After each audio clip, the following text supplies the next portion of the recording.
I'll give you mine.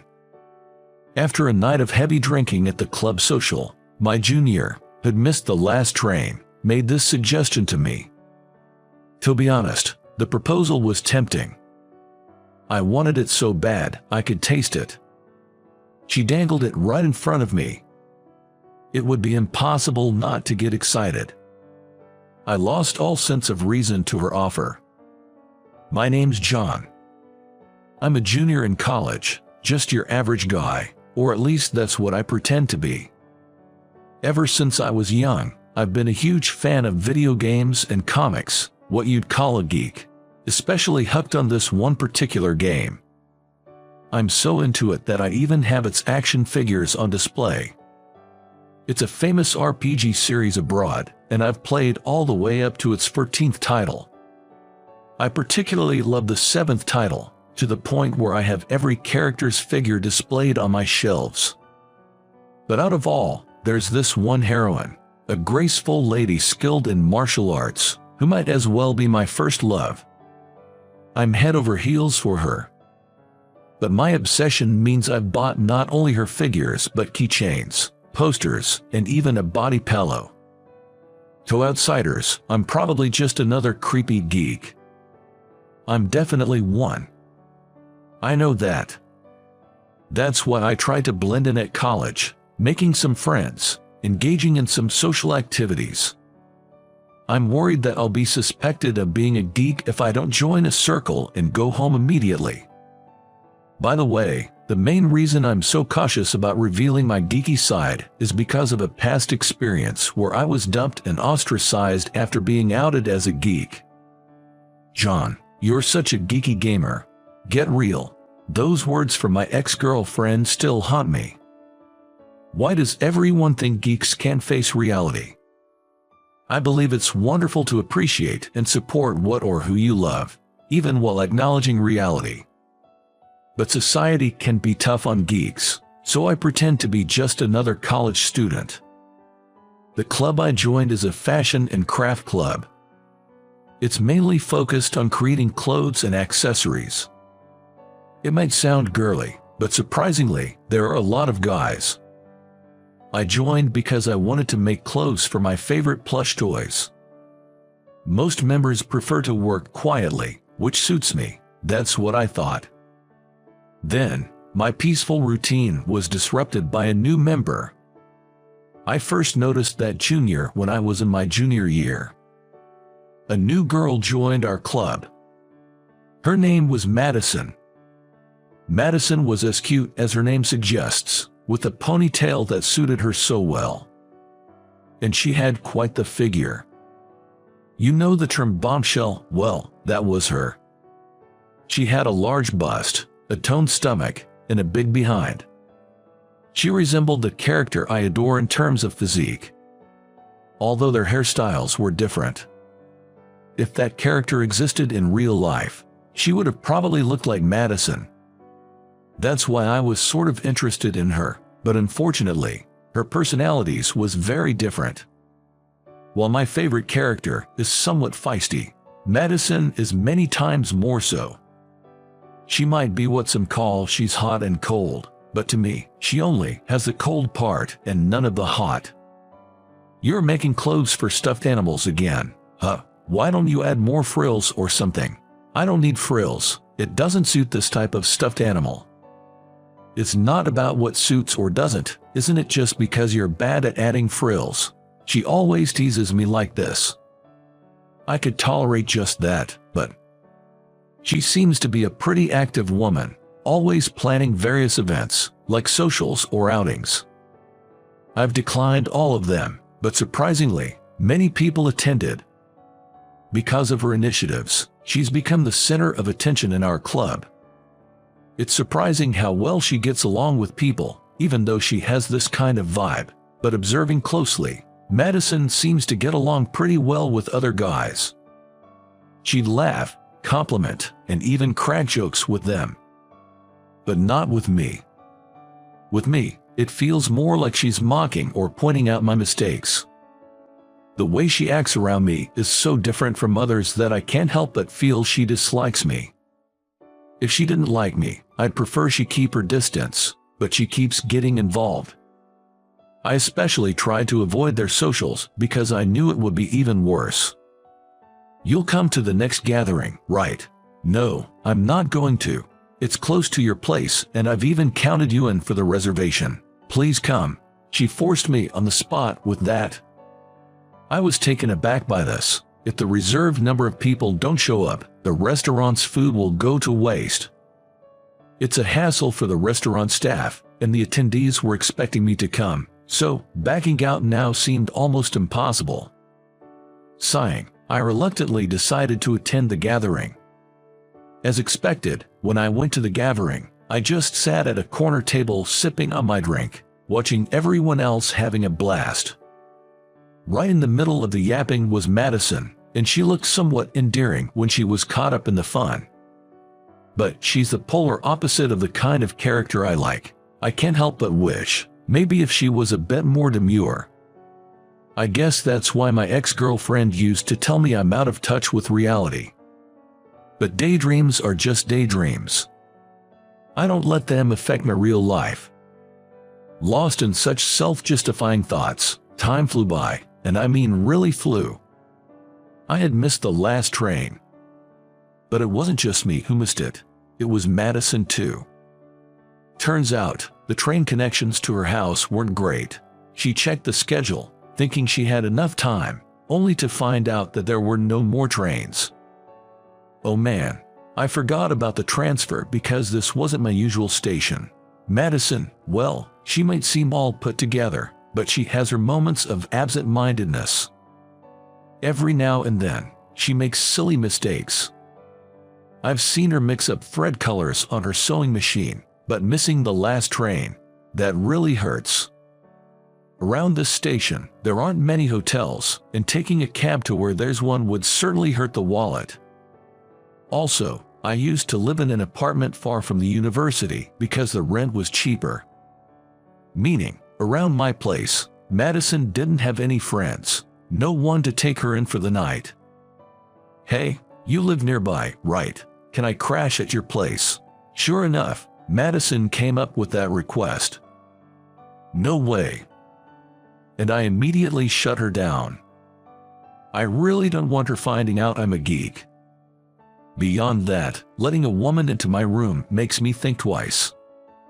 Not that I have any ulterior motives, but it's Madison we're talking about. If she, popular not just in our club, but all over the campus, spreads the word that he's head over heels for a video game character, my college life would be over.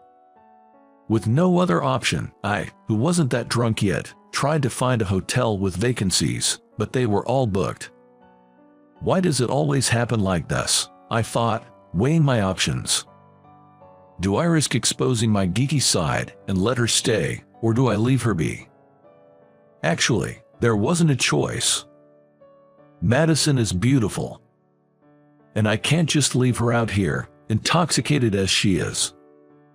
If I did, I'd lose something fundamental about being human. I just couldn't do that to her. I'll let you stay, but don't go snooping around my room too much. Do you have some adult magazines or something? No, I don't. Joking like that, we began walking. Luckily, my place is really nearby, so even a tipsy Madison could make it there. I guess I've got no choice but to bite the bullet now. Reluctantly, I let Madison into my room. Every nook and cranny of my room is filled with action figures, merchandise, posters, and some slightly nasty wall art. Honestly, I wouldn't want to let any girl see this mess. It's pretty awkward. I thought about tidying up beforehand, but there's just too much stuff to hide, so I had to give up on that idea.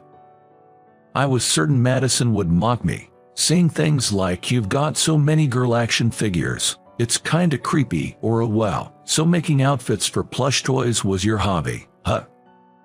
But to my surprise, oh, is that T from the Final Fantasia series? By the way, this series is a game title, and T is my favorite character from it.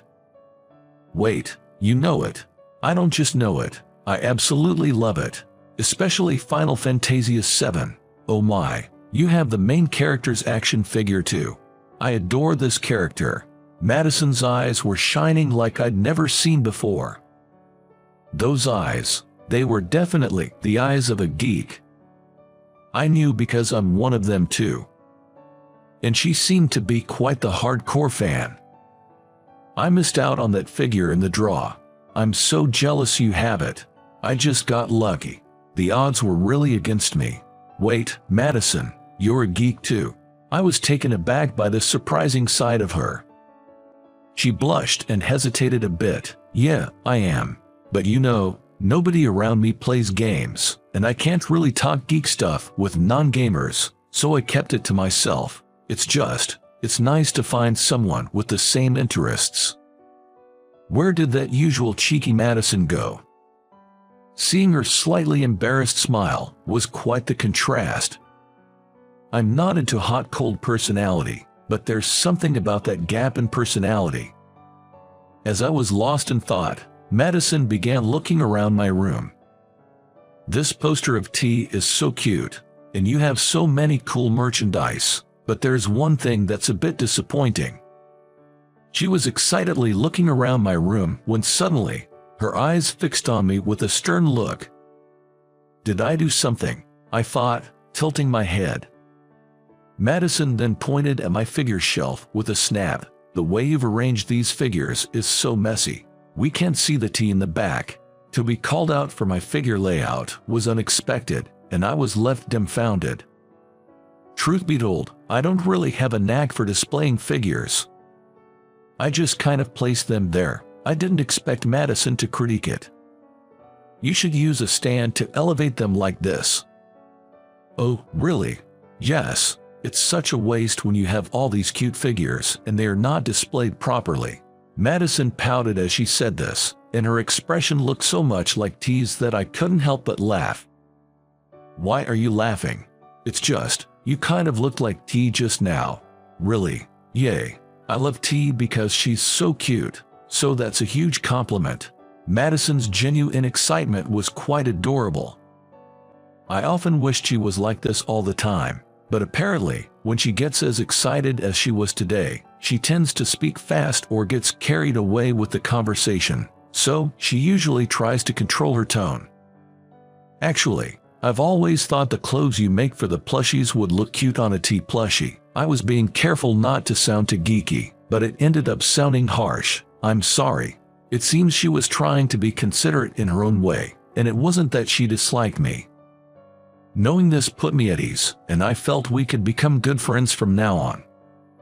Just as I had this thought, I glanced at the clock and realized it was already late into the night. Staying up any later would make tomorrow tough. Maybe we should call it a night.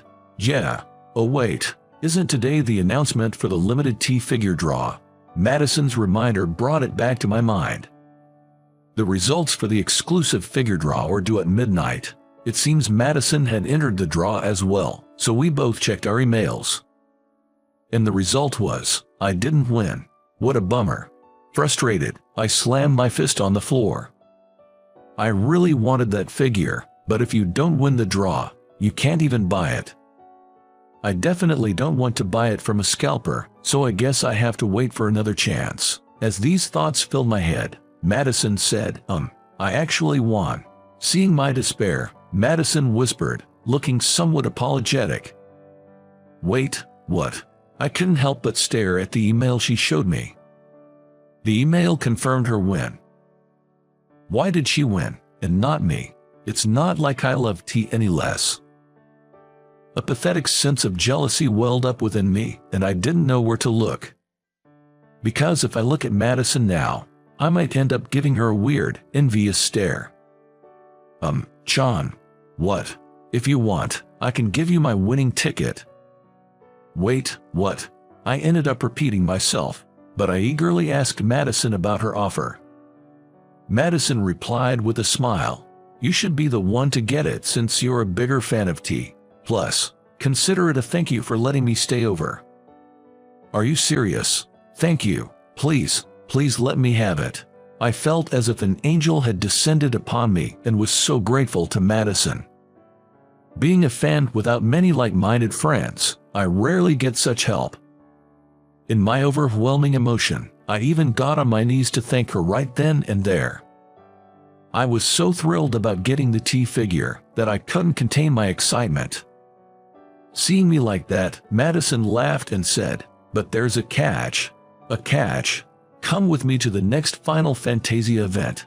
Even though she said it was a thank you, Madison was inviting me to a big event that was about to take place. Apparently, she was too shy to go alone, but really wanted to attend and was looking for someone to accompany her. "I know you well enough, and I think we'd have a great time chatting." Smiling, Madison made me an offer I couldn't refuse, all for the sake of the figure.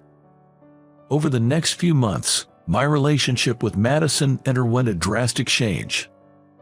To be honest, I was thrilled to have a fellow geek as a friend. Being passionate about something and sharing it with someone is just so much fun. Madison and I attended events together frequently. She'd even come over to my place to play video games. She'd help rearrange my figure displays, which I greatly appreciated. "I'll keep helping with your displays since you're so hopeless at it. I'm counting on you." By the way, I've been to her place too. Her figures and stuffed animals were neatly arranged, and it genuinely surprised me. She had a sense of style that I lacked, and it made me see a different side of her. By discovering new sides of each other, we began to respect each other even more as individuals. Before I knew it, Madison became my wife. We spent so much time together, going on dates while calling it fan activities. We probably went on more dates than most couples. Of course, we both understood each other's fan activities. Whether we were attending events together or one of us couldn't make it, we'd cheerfully send the other off. We each had our favorite characters, but we trusted each other as future partners. I'm glad we missed the last train that night. Today, while playing a game together, Madison mentioned that, "Indeed, if we hadn't missed that train, we might not be together like this." Life is unpredictable. You never know what might set things in motion. But whatever the reason, if I am happy with the life that has come to me, I want to cherish that happiness forever. People might laugh at our geeky hobbies, but in a way, they were the connection that brought Madison and me together. Without our shared interests, we wouldn't have become a couple, let alone husband and wife.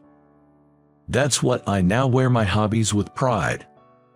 Lost in these thoughts, Dacha, Dan, Madison unleashed her special move, and I lost the game. Honestly, I can never beat Madison, not in real life nor in games. While it's frustrating to lose, seeing Madison cheerfully exclaiming, "Yes, I won," makes it somewhat okay.